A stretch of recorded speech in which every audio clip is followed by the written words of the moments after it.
Dear students, welcome to the massive open online course on research methodology in history. Today we shall be speaking on colonial or imperialist historiography in India. The first important history of India came from James Mill, an official in the English East India Company in London who opposed Orientalist interpretation of history. James Mill was one of the most important historians of the colonial or the imperialist school of history writing. Now, before we try to understand the characteristics of colonial or imperialist history writing in India, we need to understand the attitudes, the purposes, and the dominant schools of thoughts that have influenced the writers belonging to this school. Now, after the Battle of Plassey in 1757, the major question that confronted the British trader-cum-conquerors in India was how to rule over this newly conquered empire. This produced competing schools of thoughts that reflected British attitude and policies towards India. The first of these schools belonged to people like the Governor General Warren Hastings and Orientalists like Wilkins, then William Jones, then we find people like Colebrook, who had a very high opinion about Hindu civilization and believed that the development of Indian society could only be brought through reverence to early Indian institutions, indigenous institutions. And the other school of thought came up in the 18th century when Europe was influenced by the Age of Reason or the Age of Enlightenment. Based on the theory of reason or the Age of Enlightenment, we find that this school categorized India as a static and a semi-barbaric state, which had to be redeemed and reclaimed for civilization. And this particular ideology gave birth to two views. These two views suggested ways how to improve or develop the backward condition of India towards the path of progress. John Shore, the Governor General of India after Lord Cornwallis, and Charles Grant, his friend, were of the opinion that implementation of Christianity and Western education would lead the Indian society towards the path of progress. John Shore and Charles Grant suggested that Christianity and Western education were the only ways that could improve or develop the backward condition of India. And we find that their viewpoints were supported by the evangelical missions in India, who thought to utilize the situation to their advantage by propagating Christianity and by emphasizing on the spread of English education preceded or followed by conversion to Christianity. So thus, English education, it was a belief came up that English education was the only way to ameliorate the condition of the people. And after a person was English educated, he would be converted into Christianity. Similar conclusions was drawn by the supporters of the Benthamite utilitarian philosophy, who believed that Indian institutions which were not conducive to human welfare, that is, the Indian institutions were not healthy for welfare. They were not supportive to the growth of a welfare society. So therefore, Indian conditions have to be reformed through universal education and governmental legislation. Now here I would like to talk about what is utilitarianism. Now utilitarianism is a ethical theory or a philosophical theory, we can say, that determines right from wrong by focusing on outcomes. It is a form of consequentialism that believed that one ought always to promote good outcomes. It also believed in welfareism, according to which the value of an outcome is wholly determined by the well-being of the individual into it. The most important proponents of this school were Jeremy Bentham, John Stuart Mill, Peter Singer, Henry Sidgwick, amongst others. So this was the utilitarian school which influenced many of the Europeans during the 18th century. James Mill, the disciple of Bentham and a leading utilitarian of the period, believed that the Indian culture was static and degraded too, which should be amended through infusion of Western ideas and knowledge by implementing proper laws administered by a despotic government. So this was the belief of James Mill. The primary aim of James Mill was to apply utilitarian doctrine in interpreting Indian empire, which could be developed from its decadent state through utilitarian reforms. Now, in the writings of James Mill, we find that there has been condemnation of the Hindu and the Muslim government as well as the civilization of India. And James Mill pointed out, or he highlighted, that this decadent state of Hindu and Muslim civilization of India or in India required restructuring on utilitarian lines for its growth and expansion. The radical alteration of Indian society as per the utilitarian theory or ideology recommended by Mill seemed to suit the perspectives of British imperialism. We find that in his History of India, James Mill utilized the papers which he found in the offices of English East India Company at Leadenhall Street, London, and travelogues and travel reports by various travelers who came to India. He discarded or he refused to acknowledge the contributions of the Orientalists, who formed their testimonies on India by learning Indian languages and consulting primary sources. So this is the first major characteristics of the imperialist historians who refuse to acknowledge the authenticity of Orientalist interpretation of history. Mill was selective, or he was very choosy about evidences. He preferred to choose those evidences which were hostile to the Hindus, and hence his work was a reflection on the condemnation of Hindus in various forms, or we can say that his work condemned the Hindus in various forms. The work of James Mill can be considered as a collection of subjective observations on ancient Indian history, chronology, society, forms of government, laws, revenue system, religion, manners, arts, and literature of the Hindus. That is, we find that Mill had criticized these particular aspects connected to the Hindus. To him, the Muslim rule in India was better than the Hindus, and the British rule in India was better than the both.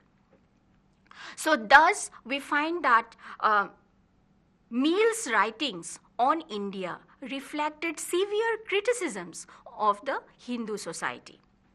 Mill's history produced tremendous impact on the British thought, British way of perceiving India, British way of understanding the character of Indian civilization, and it informed the colonial administrators about the ways how to govern India, and it illustrated the logic behind British rule and highlighted the colonial achievements. That is, the work of James Mill portrayed that British rule was necessary for India.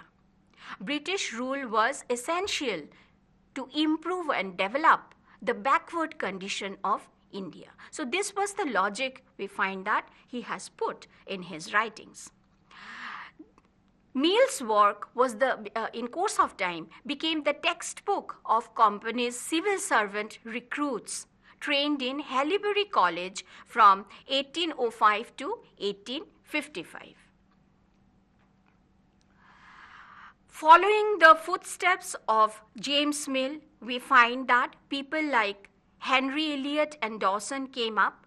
They followed the footsteps of James Mill, but we find that they poured their scorn, great scorn for the Mohammedans instead of the Hindus, as done by Mill. Now, in the writings of this colonial or imperialist historians, we find that concepts like the race theory, survival of the fittest, Aryan master race, all these theories found priority in their writings as a justification for the European rule over India.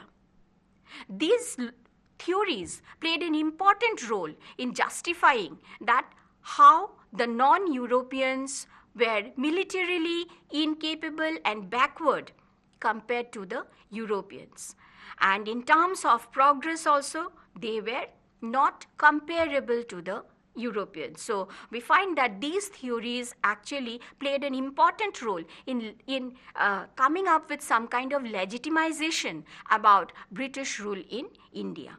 The imperialist argument based on white men's special right to rule emphasized on the humanitarian task of bringing about good government, education, modern improvement, and moral elevation of the colonial people about white man's care. That is, the characteristics under the white man's care, which should be undertaken in non-white regions, should include a good government, a modern way of education system, modern improvement should be there in all forms, and modern elevation of the people who were colonized. So these characteristics should be there according to the colonialist historians in a European government, especially when the government would rule over a non-European territory.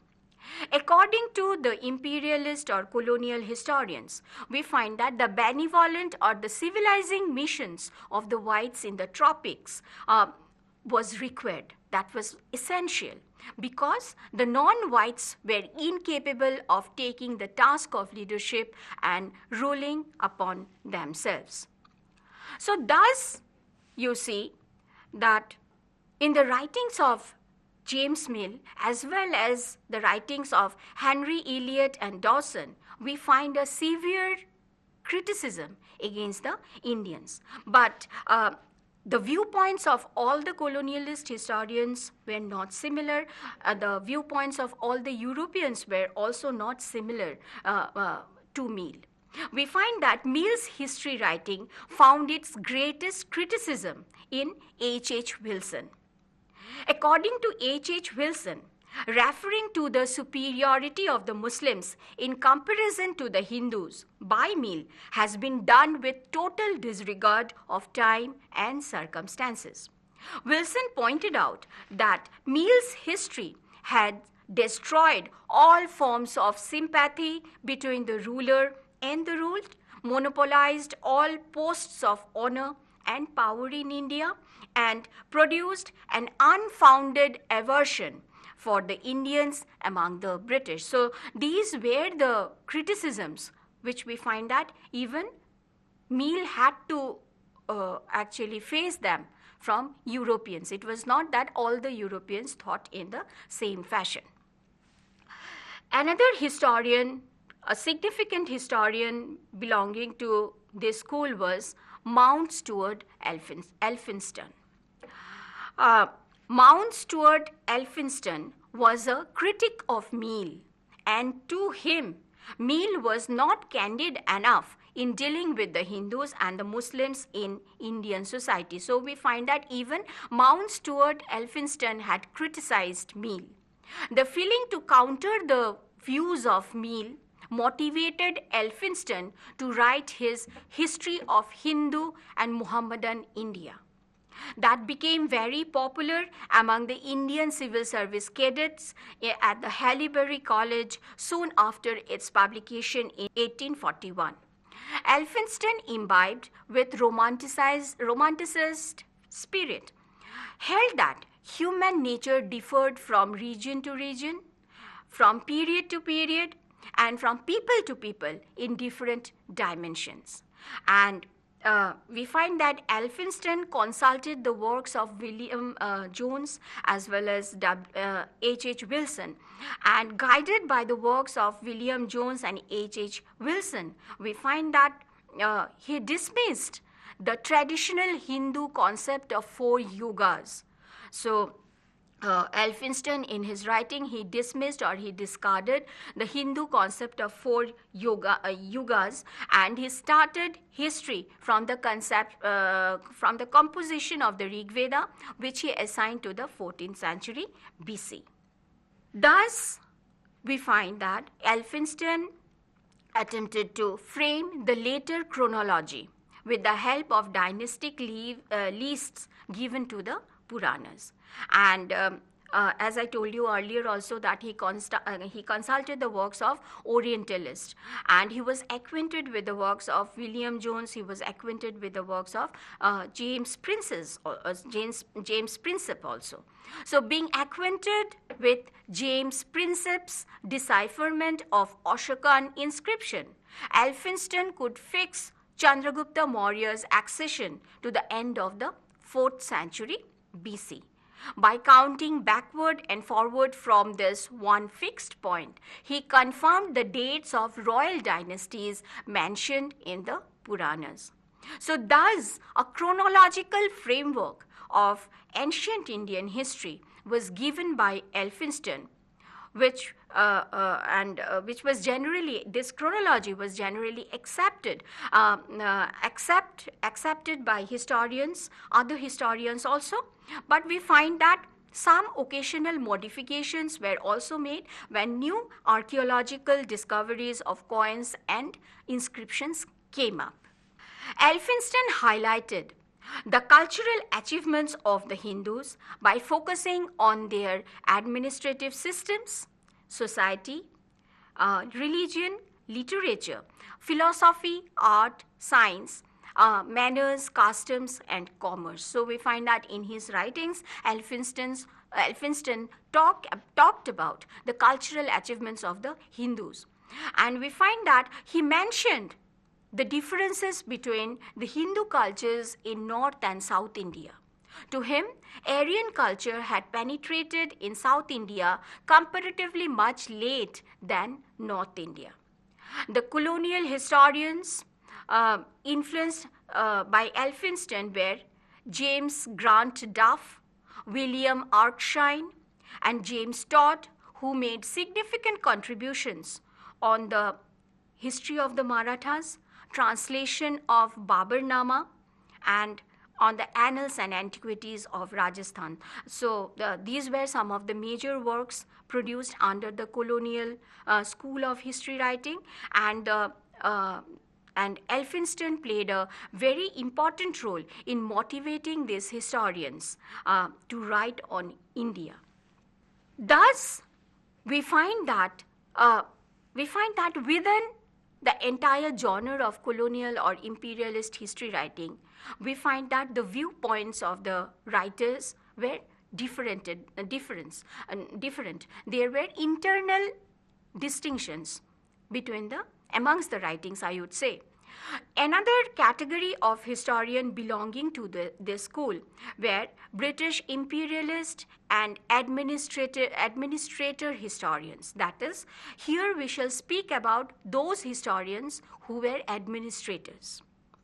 So most of the writings on colonial or imperialist historiography came from British imperialist and administrator historians. Macaulay was one of the most prominent historians belonging to this school. His works on essays on Clive drew the picture of British Indian Empire in heroic propositions. That is, he gave a biographic description of Clive as the conqueror of India. He has pointed out the valor and the genius of Clive, who was responsible for turning the tide of fortune of the British in favor of, tide of fortune for the British in India. So his work portrayed Clive from that perspective. So Macaulay can be considered as one of the most important historians, important colonial historians who worked, who gave a biographic, who started his writing from a biographic perspective. Now, another very important historian of this school was Vincent Arthur Smith. We are all aware of his work, Early History of India, where Smith has tried to show or describe about ancient India, and it is considered as one of the impartial work undertaken by a colonial historian in India. So we find that when Smith spoke about ancient India, he admired the art of India, he admired the culture of India, and he tried to give an impartial viewpoint about India. But one thing is noteworthy here in this regard, that he did not praise, or he did not come up with an impartial view about Indian literature. So this was how Vincent Arthur Smith came up with his writings on ancient India. But despite such depictions, Vincent Smith was still an imperialist historian. Why he was still an imperialist historian? Because his writings spoke on ancient India from the time of campaigns of Alexander. And when he spoke about the campaigns of Alexander, he very clearly or very overtly he pointed out the inherent military weaknesses of the Asiatic armies. So this highlighting of the weaknesses of Asiatic armies can be considered as one of the major characteristics of an imperialist historian. And we find that he also said in his work, he also pointed out that Seleucus' treaty with Chandragupta was humiliating for the Greek king. So highlighting the Greeks and undermining the Asiatic armies, or the Asians and Indians in particular, can be considered as one of the major characteristics of an imperialist historian or a colonialist historian. So thus, even after trying to portray an impartial picture about ancient India, we cannot consider Smith as an impartial historian. Due to these particular aspects, he will always be an important and integral part of colonial or imperialist history writing in India. Thus, you see that on one hand, Vincent Arthur Smith praised India, admired India. He admired India, as I told you earlier also. He admired the art of India. He admired the culture of India. But again, on the same time, he discarded the literature. He did not praise Indian literature. So this was one aspect. And he admired India mostly under the Guptas. But at the same time, he pointed out that Arthashastra of Kautilya, which gives a very clear idea about the reign of the Mauryas, was autocratic in character. He pointed out that Arthashastra was autocratic in character, and it was Machiavellian in character, and therefore he discarded that. He also pointed out that the penal code procedures and measures, as pointed out in Arthashastra, as ferociously severe. So these kind of criticisms also we find in the writings of Vincent Arthur Smith. Now, he pointed out that India was an underdeveloped country. India was an underdeveloped country. Why? Because India was under autocracy, India was under despotism. So this particular idea he tried to give to his readers, that India had an autocratic form of government, autocratic as well as despotic, and therefore simultaneous development in all parts of India did not happen, and therefore India remained underdeveloped. So this kind of views we find in his writings, and he said that the character of despotism that existed in India cannot be compared or held similar with British despotism, because British despotism was much superior. British despotism was much superior compared to the Indian despotism, and the Indian society, in order to develop itself, should be under a super controlling force like British despotism, which would be able to check the destructive forces. Those were in operation in India. So this was the situation. That is, he said, on one hand, we find that he criticized the Indian rulers as despotic, while on the other hand, he supported the Britishers for their despotism. He pointed out that the underdevelopment of Indian society could be improved and could be led towards the path of progress only when the Indian society would be brought under British despotism. Now, we find that apart from James Mill, Mount Stuart Elphinstone, then Vincent Arthur Smith, we find other historians also belonging to this school. E.P. Havel was another historian under this school who praised the Aryans for establishing rural democracy and panchayats, but urged that the Englishmen and the Aryans, as they were both were Aryans, England should encourage India's aspirations for self-improvement under the crown, under the British crown. So this was the viewpoint of E.P. Havel. He considered both the Britishers and the Indians as Aryans. And since both the communities were Aryans, therefore, according to him, it was the responsibility of the Britishers to encourage India's aspirations for self-government. So, which had already existed in India in the form of panchayats, but should receive further encouragement, and it should further improve under the motivation of England or Britain. William Harrison Moreland was another historian of this school, who looked. Moreland has been looked upon as the last important British administrator historian who considered agriculture and revenue as the basic economic factors in Indian society.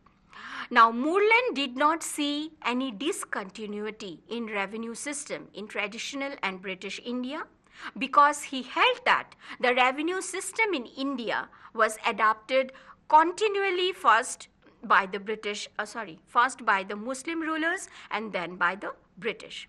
Now, Moreland defended European economic activities and suggested that even after a century of British rule in India, the Indians remained a barter economy. So here you see that Moreland had also criticized India, but from the perspective of economics. So he said that India remained a barter economy, unaccustomed to capital as a growing factor of production. Now, to Moreland, the distinct role of the British in India was to act as impersonal agents of economic change that lay in the introduction of money economy and of the free, unproductive use of capital. He considered the Mughal economic system as under wastefulness and maldistribution. The other historians of the colonial or the imperialist history writing were William Wilson Hunter and J. Tallboys Wheeler, among others. And another category of British administrative historians were the philosophic historians, who, by using new knowledge derived from Sanskrit studies, arrived as a diametrically opposite views to that of the Orientalist. Henry Maine was one of those British administrator and philosophic historians who fully accepted the Indian village community as the Aryan institution, but argued that the Indian civilization, instead of being an advanced state of civilization, remained in its infancy of human mind and early stage of development.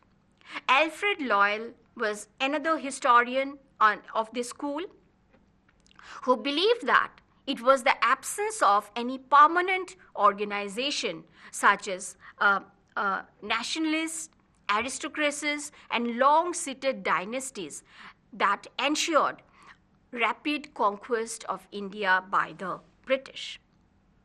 So these were the viewpoints of the British imperialist historians, and these were the categories of British imperialist historians. Now, let us speak about the characteristics. When we talk about the characteristics of the colonial or imperialist history writing, the first characteristic was portrayal of Indian society as static, backward, and unchanging. Number two, the second portrayal was that the Indian society was a rotten and a corrupt society. And this should be replaced with a generation of progress under the British.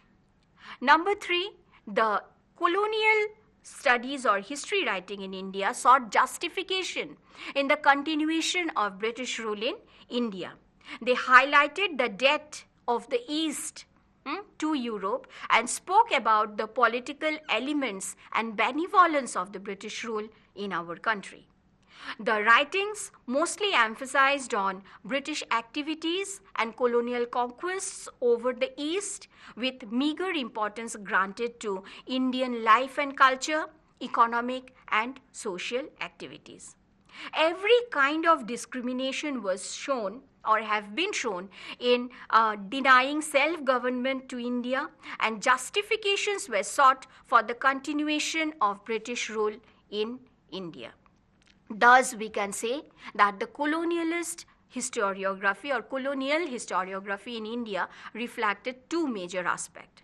One relates to the history of colonial countries, while the other refers to the works which were influenced by colonial ideology of domination, and most works were undertaken from the second perspective, that is, the colonial ideology of domination. In fact, the practice of writing about the colonial countries by the British official was related to the desire of domination and justification of colonial rule. Therefore, in most historical works produced by this school, there have been severe criticisms. Severe criticisms have been made about Indian society and culture. And at the same time, there's a tendency to make extreme praise for the Western culture and values, and glorification of individuals who emphasized the empire in India. The histories of India written by James Mill, Mount Stuart Elphinstone, Vincent Arthur Smith, and many others are pertinent examples of this trend. So with this, we come to an end of our discussion. Thank you.